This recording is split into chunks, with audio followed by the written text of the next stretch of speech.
Have you ever noticed how some people feel most alive when they are alone, while the world keeps telling them something must be wrong with them?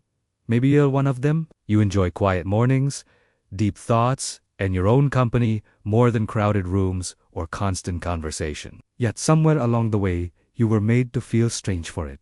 But what if preferring solitude isn't a weakness at all? What if it's actually a psychological strength? Stay with me, because what you're about to hear might completely change how you see yourself and the people who thrive alone. Before we go any further, if you enjoy content that helps you understand your mind and human behavior on a deeper level, take a moment to like this video and subscribe to Mind Pattrens. It really helps the channel grow and allows us to keep creating content that speaks to people who think deeply and feel differently. People who genuinely prefer being alone are often misunderstood. Society tends to confuse solitude with loneliness, but psychologically, they are not the same thing. Loneliness is a painful lack of connection. Solitude is a chosen space. People who thrive alone don't avoid others because they can't connect. They step back because they connect deeply. Their nervous system simply needs more quiet to reset, reflect, and stay balanced.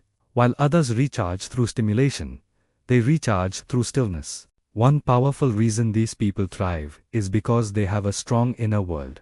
Their thoughts are rich, layered, and meaningful. Silence doesn't scare them. In fact, silence gives them clarity. When they're alone, they process emotions fully, instead of numbing them with noise. This makes them emotionally intelligent over time. They understand their feelings, not because they talk about them constantly, but because they sit with them. Another psychological strength is independence of thought. People who enjoy solitude are less influenced by group opinions and social pressure. When you spend time alone, you're forced to think for yourself. There's no crowd to mirror, no constant feedback shaping your identity. This creates original thinking and strong self-trust. They don't need others to tell them who they are or what to value. That inner stability is rare, and it's powerful. These individuals also tend to have deeper relationships, even if they have fewer of them. Because they don't crave constant interaction, they choose quality over quantity.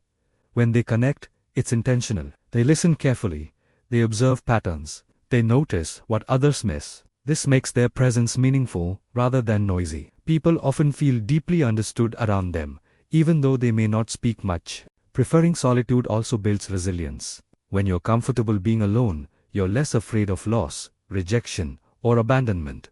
You know you can survive in your own space. This doesn't mean you don't care about others. It means your sense of safety doesn't collapse when someone leaves. Psychologically, this creates emotional strength. You're choosing relationships, not clinging to them. Many people who thrive alone are highly creative. Solitude gives the brain room to wander, connect ideas, and imagine freely. Without constant interruption, creativity flows naturally. Writers, artists, thinkers, and innovators often need long periods of isolation to do their best work. Their mind works best when it's uninterrupted, and they've learned to protect that space.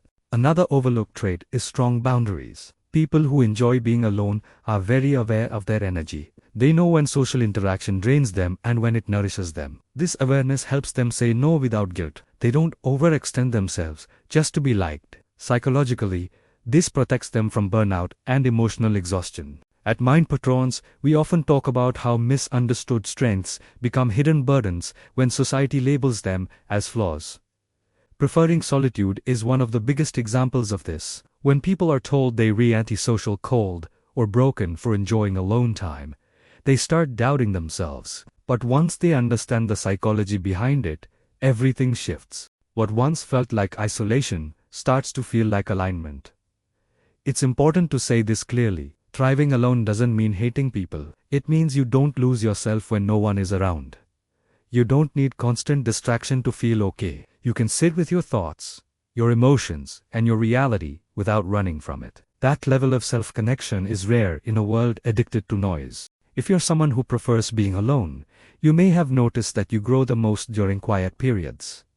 You reflect, you learn, you evolve internally. While others are busy performing, you're becoming. This internal growth often shows later in life as wisdom, calm, confidence, and emotional depth. As this video comes to a close, I want you to remember this.